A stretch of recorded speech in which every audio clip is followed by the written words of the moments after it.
In the year 1492, Christopher Columbus discovered the Americas. Millions died in pursuit of conquering this unknown land.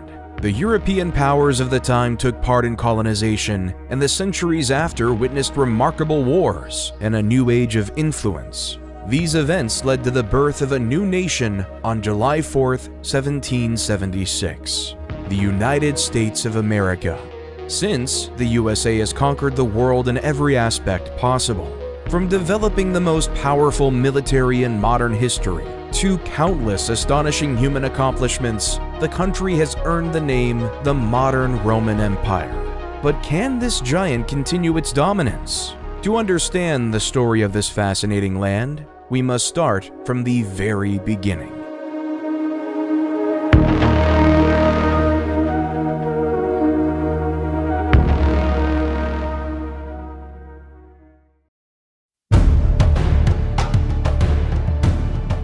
Long before European colonization, the native peoples of North America had developed complex and sophisticated systems of society and government. Hundreds of thousands warred, made peace, and governed over specific regions, and had done so for thousands of years. By the time the first European explorers began to arrive on the North American continent in the 15th century, the Native Americans had already established themselves and their communities for thousands of years. The North American continent, vast and rich with natural resources, would beckon all who came to know of its shores. And so, when a Norse navigator named Leif Erikson learned that there was a land west of Greenland from fellow explorer Bjarne Herjolfsson, he made preparations to set sail.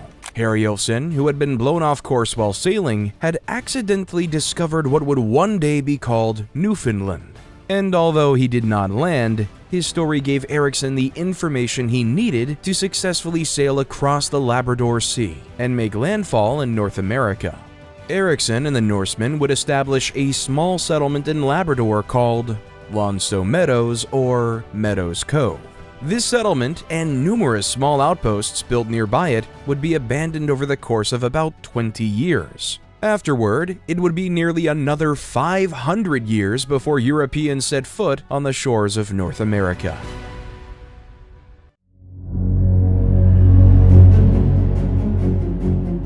Searching for a more direct and faster route to India, the great European powers of the age sent dozens of expeditions around the globe. In October 1492, the Genoese explorer Christopher Columbus, employed by the King and Queen of Spain, discovered the West Indies and inadvertently opened a new frontier of exploration. Popularized as the New World by Florentine explorer Amerigo Vespucci, it was open season for European explorers, traders, and businessmen alike. European powers began claiming sections of this new world as their own with every major exploratory mission. Vespucci, who created and sold maps of his own discoveries in the New World, gained the notable distinction of having the entire hemisphere named for him, America. While much of the early exploration of the New World focused on what would become known as the Caribbean and South America, it did not take long before explorers turned their attention north to the enormous landmass above Columbus's Hispaniola. At the dawn of the 16th century, the Spanish, English, Portuguese, Swedish, Dutch, and French all entered a race to explore and map the entire east coast of North America. In 1497, Italian explorer Giovanni Caboto, known as John Cabot by his English employers, discovered the same region of Newfoundland that Leif Erikson and the Vikings had settled nearly 500 years earlier. Cabot's discoveries credited him as the discoverer of the North American continent, as no record of Erikson's expedition or settlement had yet been discovered.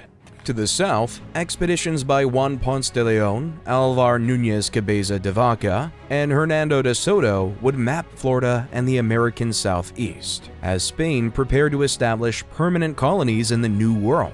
Likewise, to the north, Jacques Cartier explored the St. Lawrence River, while Giovanni de Verrazzano mapped much of the east coast for France. All along the coast, the Europeans encountered the numerous tribes of Native Americans. Early interactions ranged from welcoming to violent, as cultures from separate hemispheres met for the first time. As it had in the Caribbean and South America, First contact introduced these cultures to each other with the sharing of gifts and trading of information. Naturally, these meetings exposed Native Americans to European diseases and caused widespread illness and death. The first attempts to make permanent settlements in the New World began in the mid-16th century, with varying degrees of success. Surviving in the New World was not an easy task, and establishing a permanent settlement proved to be exceptionally challenging. In 1585, the English attempted to establish a permanent colony on Roanoke Island off the coast of what is today North Carolina.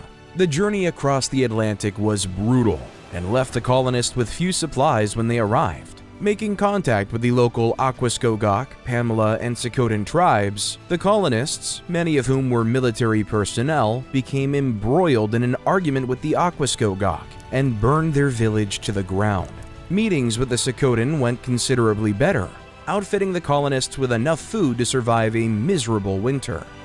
Smallpox and influenza epidemics ran through every native village who encountered the colonists. Communication broke down, and violence finally convinced the colonists to move on, abandoning the colony. Arriving in 1587, a year after the first attempt to settle Roanoke failed, colonists, largely made up of middle-class Londoners with no military experience, landed on Croatoan Island and began to establish a settlement some 40 miles south of the first failed settlement.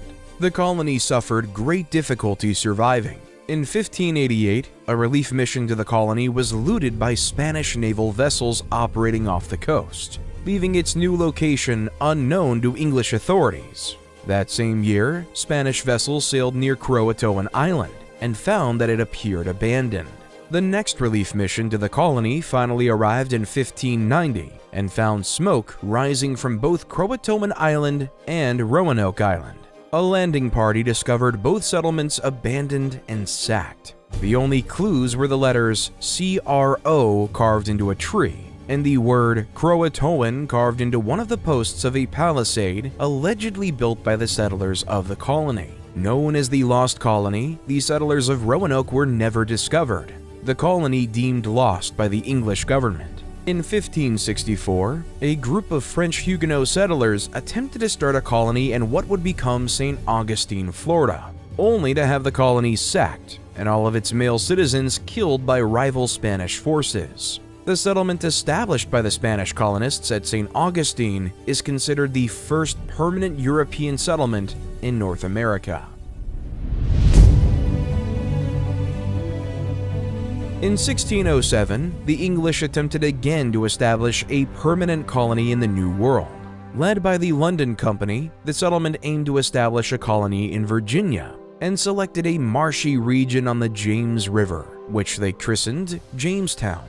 The colony did well initially, quickly constructing living and meeting space, as well as a palisade fort. Relations with the local Powhatan tribes began with hostilities, but gradually cooled over time as the settlers and native peoples of the region learned to cohabitate. The Powhatan offered food and friendship to the colonists, who took the opportunity to search the surrounding region for gold and other precious metals. Instead, they found that the swampy region that they had inhabited held no riches, but disease. The people of Jamestown suffered from lack of coordination, disease, and the harshness of the environment around them, despite the aid of the Powhatan people. It was only when Captain John Smith took command of the colony and in near-dictatorial fashion reorganized their efforts to establish trade with the natives and plant crops of their own in and around the colony. Smith returned home to England not long after his term as leader of the colony, but he had established a path for the colonists to follow that allowed Jamestown to endure difficult years of famine and struggle. Jamestown survived, and by the mid-17th century was thriving as more settlements began to grow around her. Jamestown has the distinction of being the first English settlement to survive in the New World. In 1619, 12 years after the colony's founding, Jamestown became the site of yet another first, when the first African slaves arrived in Virginia. 20 to 30 enslaved Africans who had been captured by English privateers from a Spanish slave ship were brought to Point Comfort, Virginia. From there, a number were sold or traded to the settlement at Jamestown. Slavery had existed in the New World since the mid-16th century, But this moment marked the beginning of 2.5 centuries of slavery in what would become the United States. The English continued their colonial settlement in 1620 with the establishing of the Puritan colony at Plymouth, Massachusetts. Unlike the financially motivated London Company at Jamestown, the Puritan colonists at Plymouth, known as Pilgrims, had come to America in search of religious freedom. They voyaged across the Atlantic in the Mayflower, suffering months of terrible weather at sea. When they arrived in the New World, they first landed near what would become known as Provincetown. There, the colonists, concerned over their rights to the land and their legal right to establish a colony, drafted and signed the Mayflower Compact, establishing their right to self-govern, while still holding allegiance to the English crown. However, without finding a reasonable place to begin building their settlement, and after a brief but violent encounter with a local tribe, the Puritans found Provincetown unfit and sailed up the coast for better ground. At last, they decided on Plymouth Harbor, building upon an abandoned Patuxet settlement as a base for their new home. Settled between two hills on which the colonists built two forts, the colony at Plymouth initially struggled through a difficult winter, living aboard the Mayflower and building their settlement by day. In March 1621, they made first contact with the Wampanoag. The Wampanoag chief, Massasoit, was hesitant to trust the Pilgrims. Also uncertain of the Puritans was Squanto, a Patuxet native who had been taken in by the Wampanoag. Squanto, or Tisquantum, spoke English and had spent time in Europe after he'd been kidnapped by an English explorer in 1614. He had returned to America with another explorer, whose party was ambushed and massacred by Massasoit and his tribe. Working as an interpreter, Squanto helped the Puritans and the Wampanoag reach an agreement of non-aggression. In the fall of 1621, the Pilgrims celebrated what has become known as the First Thanksgiving, along with Chief Massasoit and several of his men. The celebration lasted for 3 days, and both parties procured and presented various dishes of local game. Like Jamestown, Plymouth was well run, and its early success was built upon by enterprising companies and individuals in England. More and more companies began crossing the Atlantic and established new settlements. Throughout the 17th century, the English began spreading as more colonies were formed and amalgamated with their fellow English neighbors. The Massachusetts Bay Colony, for example, would absorb the Plymouth colony, and others as it grew in size. As these settlements became more established, trade opened with Europe, and goods, money, and more colonists poured into the New World. Not to be outdone, other European powers attempted to create their own permanent settlements as they grabbed more and more of the coastal region for themselves. What started as small settlements along coastal waters soon became large swaths of territory, claimed in the name of kings and queens from far-off European nations. In 1614, the Dutch West India Company began to establish permanent settlements in the Northeast, around what would one day become New York and New Jersey. Small settlements and fur trading outposts on Governor's Island and along the Hudson and East Rivers marked what was called New Netherlands. In 1624, fearing military incursions from other European powers, they purchased the island of Manhattan from the Munsee Lenape tribe for $24 and constructed Fort Amsterdam at the southern tip of the island. The settlement, which grew within and alongside the fort, was called New Amsterdam. The settlement utilized its unique environment to expand trade and use hydropower to enhance its growth. New Amsterdam was a city of trade and commerce in its earliest form, and always would be. It was a tempting target for the English, who wanted control of the Hudson for themselves. In 1664, 4 English frigates sailed into the harbor of New Amsterdam and ordered the Dutch to surrender the city. They did so bloodlessly, although the event did spark the Second Anglo-Dutch War. In June 1665, New Amsterdam was reincorporated under English law and renamed New York City. Spain, whose early discovery of the New World gave them an advantage in colonizing South America and the Caribbean, began settling in what would become the American Southeast. From their earliest settlement in St. Augustine, the Spanish traveled inward toward their territorial conquests in Mexico and upward toward Canada. carving a path through the center of the North American continent. By the end of the 17th century, Spain's North American Empire would cover much of the Deep South, Midwest, and western portions of the continent. France, England's longtime rival and chief competitor in North America, set their sights for permanent settlement along the St. Lawrence River. Still hoping for an easy path to the Pacific, the settlements, Tadoussac, Quebec, Trois-Rivières, and Montreal, followed the winding St. Lawrence further and further inland. France established firm control of the fur trade in the region, then began to extend its influence further down the Mississippi River. In the Gulf, the French established a settlement along the bank of the Mississippi called Nouvelle Orleans, or New Orleans. New Orleans was established in 1718 and was the gateway to the Mississippi, a crown jewel in France's North American empire. As the 18th century began, the numerous settlements continued to grow as Europe carved up great swaths of North America for their own. These colonial territories were defined by various treaties and agreements between the colonizing nations, often ignoring the already existing native population and the complex relationships which already existed in North America. Many Native Americans fought back.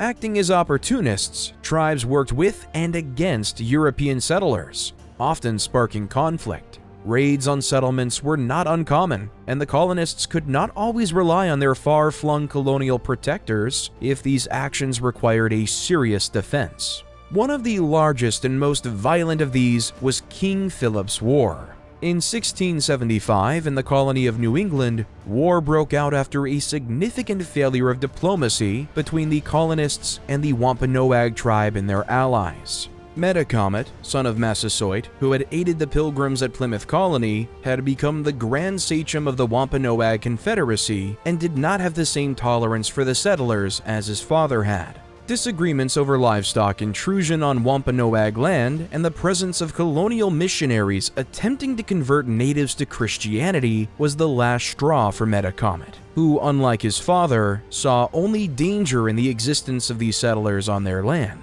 An alliance of Algonquin tribes led by Metacomet struck at not only New England's far-flung countryside settlements, but the larger, more established towns as well. With no English soldiers stationed in the colonies, the New England militia mobilized to defend their homes. The militia targeted native villages, knowing that it would enrage and damage the Indians' ability to wage war. Metacomet was killed in 1676, just a year into the war. His death spelled doom for the Wampanoag and their Narragansett allies. With no one guiding the conflict, things quickly turned in the favor of the New England militia, who all but destroyed the Wampanoag people and forced their allies out of the New England territory. It was the bloodiest conflict in North America to date. In the wake of King Philip's War, tension between the English colonists and their French and Dutch neighbors grew high. In the Northeast, 5 native tribes located north of the New England colony formed the Wabanaki Confederation after witnessing the demise of their southern Wampanoag neighbors in King Philip's War, increasing tensions with the English colonists. In 1689, just 2 years after King Philip's War had ended, the colonists were at war again, this time at the behest of their mother countries. Fighting broke out as the English-backed Iroquois tribes attacked French settlements, and the French-backed Wabanaki attacked English ones. As French and English soldiers made their way to the New World, the colonists of New England and New France prepared to fight each other. Known as King William's War, the conflict dragged on for nearly a decade and saw French successes in the colony of New York and English successes in Acadia, later known as Nova Scotia, and along the St. Lawrence River. Neither side was able to take their main goal. For the French, Boston. For the English, Quebec. And the war concluded in 1697. But King William's War was only the beginning. It was the first of 4 major conflicts between France and England which pitted their various native allies against one another, and peace was not kept for long.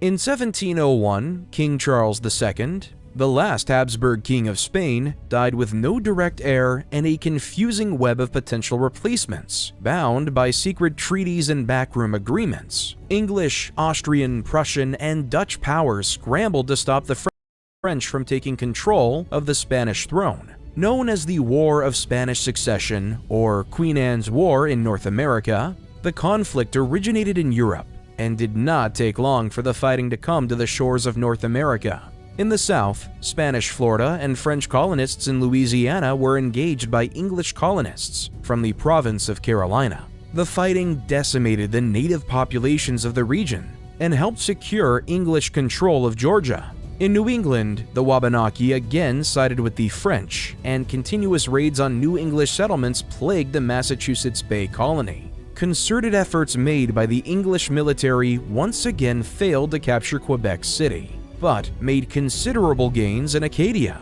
The fighting in North America had little effect on the war's ultimate outcome in Europe, but more than 13 years of continuous fighting wreaked havoc throughout North America, permanently damaging native and colonial communities alike. In the end, the French would give away vital territory to the English, including the Hudson River Valley, Acadia, and Newfoundland. These concessions did not include the various native tribes engaged on either side of the war, and set the stage for future conflicts. For nearly 3 decades, there was relative peace between the major European powers in North America. In this time, the colonies grew larger and more complex, forming their own colonial governments, and expanding a new and thriving North American economy of agriculture, textile production, and maritime trade. As the value of the North American colonies grew, it did alongside her South American and Caribbean neighbors. Valuable gold and silver had been found in South America, and the Caribbean produced commodities which were by now a necessity in Europe and North America, namely molasses and other sugar products. The production of these commodities, of course, was powered by the sweat of slave labor. By now, the American colonies were all engaged in what was known as the Triangle Trade. Slaves from Africa were brought to the Americas, where the slave ships would deposit African slaves for sale and take on cargo of sugar bound for New England. These ships would then sell the sugar and slaves, and take on rum, tobacco, cotton, and other goods and return to Africa to trade them for slaves. On and on it went, an ever more valuable and grotesque sale of human lives. Slavery was rampant in the Caribbean and South America, and grew rapidly in North American colonies as well. From the first years of North American colonization in the early 1600s to the mid-18th century, the number of slaves imported to the Americas had increased from roughly 300,000 from 1600 to 1625 to more than 2 million from 1751 to 1775. The increased value of the Americas led directly to the third of the Indian Wars. Like Queen Anne's War before it, the conflict began well outside of North America.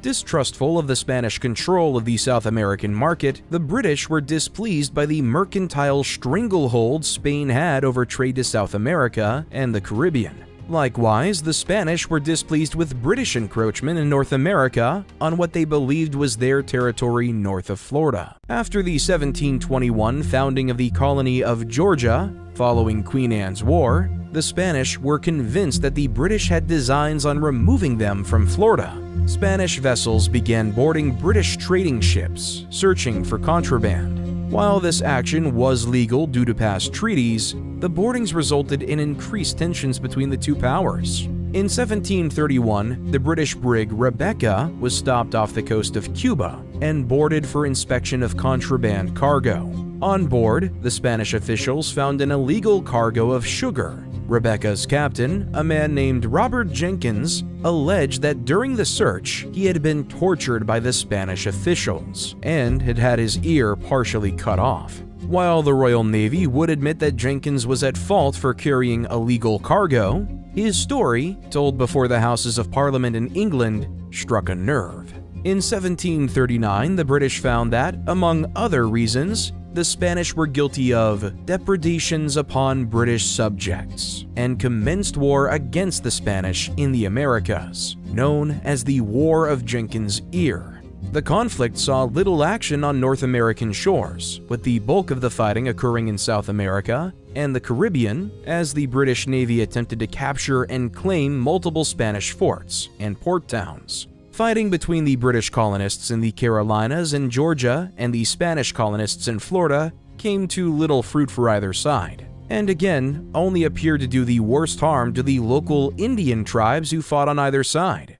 In 1742, another war broke out in Europe, this time between Prussia and Austria over control of Silesia. Once again, a question of the right of succession brought all of Europe's great powers into war.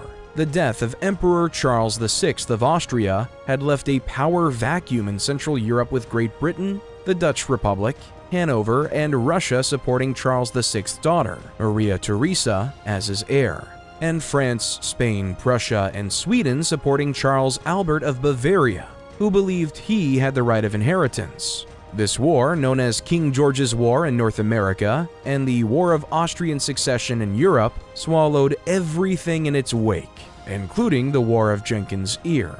As war raged in Europe, France and England once again turned their attention toward their North American territories. As before, the Wabanaki Confederacy and the Iroquois Confederacy allied themselves with the French and British, hoping to effect some great change for their rapidly shrinking continent.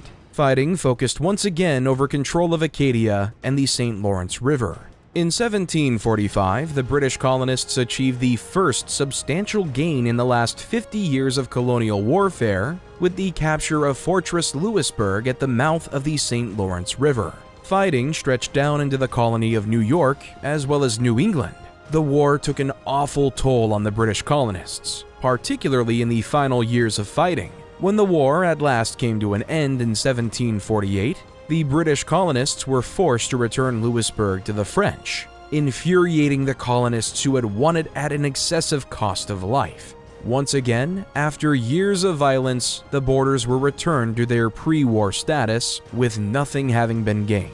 Territorial disputes went unsettled, grudges continued, and the situation in the North American backcountry was still violent as English colonists, French colonists, and Native American tribes all vied for control of the wilderness. The undefined borders between British and French colonies had long been an issue between the two nations. Yet, despite multiple conflicts, no formal agreement had been reached as far as definitively laying out who owned what. It was only a matter of time before war broke out again.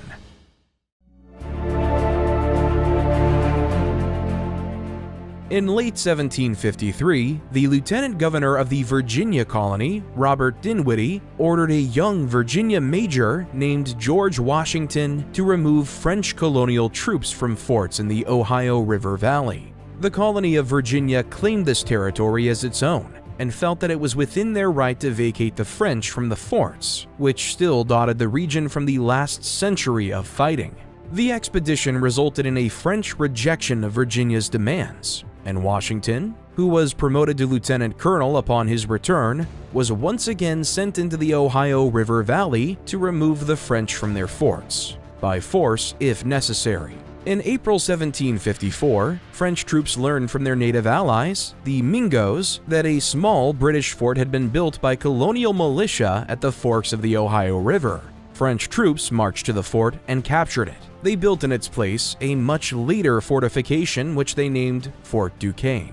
Meanwhile, further south in the valley, Colonel Washington and his small force of colonial militia and natives, allied to the English, came upon and engaged an encampment of unsuspecting French troops. The French were quickly overwhelmed, and later explained that they had been sent to intercept Washington peacefully and to warn him of his apparent incursion in what they believed was French territory. To Washington's surprise, the leader of the native forces accompanying him, Tenarison, attacked and killed the wounded French commander, likely due to a long-standing hatred of the French. Washington feared the French would attack and constructed a small fort, which he named Fort Necessity. Necessity was, as Washington predicted, quickly surrounded by French troops from Duquesne and forced to surrender. This small skirmish set the world on fire. Lieutenant Governor Dinwiddie called for aid from his fellow colonies and from the British government back in England. Fearing that the incursion would strengthen French claims to the region,